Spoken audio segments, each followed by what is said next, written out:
दोस्तों नमस्कार। आज हम हैं देवाराम जी के फार्म पर और आप देख रहे हैं पीछे GSD dog, German shepherd dog. इनमें क्या है, हेयर फॉल की प्रॉब्लम बहुत ज़्यादा होती है। और आज मैं अपने एक साथी के साथ हूँ, वो है डॉक्टर सुरेश चौधरी जी। सुरेश चौधरी जी, बहुत बहुत स्वागत है आपका सर। साथियों, सभी को बहुत बहुत धन्यवाद कि मुझे आज एक ऐसे साथी से रूबरू हुआ जो जीएसडी के अंदर हेयर फॉल की बहुत बड़ी समस्या होती है।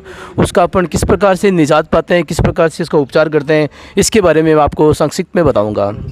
जो पीछे आपको डॉग दिखाई दे रहा है, जर्मन शेफर्ड डॉग, उसमें एलोपेशिया की बहुत बड़ी समस्या होती है।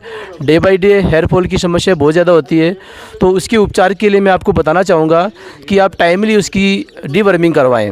टाइमली डीवर्मिंग और टाइमली इसकी आप रेगुलरली ग्रूमिंग भी करवाएं। और साथ में साथ जितने भी स्वीट्स आप जो भी पेट ओनर होते हैं वो डॉग्स को स्वीट्स बहुत ज़्यादा खिलाते हैं। तो मेरा पेट ओनर से विशेष तौर पर आग्रह रहेगा कि आप स्वीट्स इसको बिल्कुल अवॉइड करें। और डाइट के अंदर आप इसको रेगुलरली नहीं तो अल्टरनेट डे पे आप इसको एग देवें। और ओमेगा 3 फैटी एसिड और ओमेगा 6 फैटी एसिड और साथ में मल्टीविटामिन इसको आप अवश्य दें। ये सब कुछ देने से जो हेयर फॉल की समस्या है काफ़ी हद तक कम हो जाएगी। बहुत बहुत धन्यवाद सर। बड़े ही संक्षिप्त शब्दों में सर ने हेयर फॉल को रोकने के उपाय आपको बताए।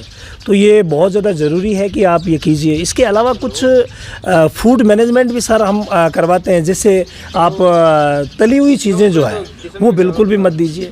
और ऐसी चीज़ें जो डॉग्स के लिए एलर्जी करती हो, जैसे किसी में मिल्क एलर्जी करता है, किसी में गेहूं भी एलर्जेंस पैदा करते हैं। तो ऐसी कंडीशन में आपको लगे कि जो चीज़ एलर्जी कर रही है उसे आप अवॉइड कीजिए।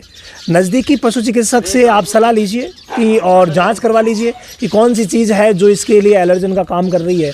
तो वो काम आप ज़रूर कीजिए। इसके अलावा जैसे सर ने बताया ओमेगा 3 ओमेगा 6 फैटी एसिड्स, तो बहुत सारे आपको मल्टीविटामिन्स मार्केट में मिल जाएंगे जिनमें ये दोनों हैं। साथ साथ में जिन विटामिन्स की ज़रूरत पड़ेगी वो सारे के सारे विटामिन भी उसमें हैं। तो ये बहुत ज़्यादा ज़रूरी है। एक बात मैं और एक्स्ट्रा जोड़ना चाहूँगा, वो बात ये है कि एक चीज़ होती है इनमें और वो होती है शेडिंग। शेडिंग को आप समझिए, साल में 2 बार इनकी शेडिंग होती है जो कि नॉर्मल प्रक्रिया है। तो ऐसा नहीं हो कि आप शेडिंग को लेकर के बहुत ज़्यादा चिंतित हो जाए। 2 बार पूरे बाल गिरेंगे, नए बाल आएंगे, ये नेचुरली है। तो आप घबराना मत। शेडिंग के अलावा अगर कहीं प्रॉब्लम हो या मान लीजिए कहीं हेयर पैचेस बन रहे हैं, तो क्योंकि जो हेयर फॉल किसी डिजीज़ की वजह से होगा वहाँ पर प्रॉब्लम आएगी ही आएगी, पैचेस बनेंगे।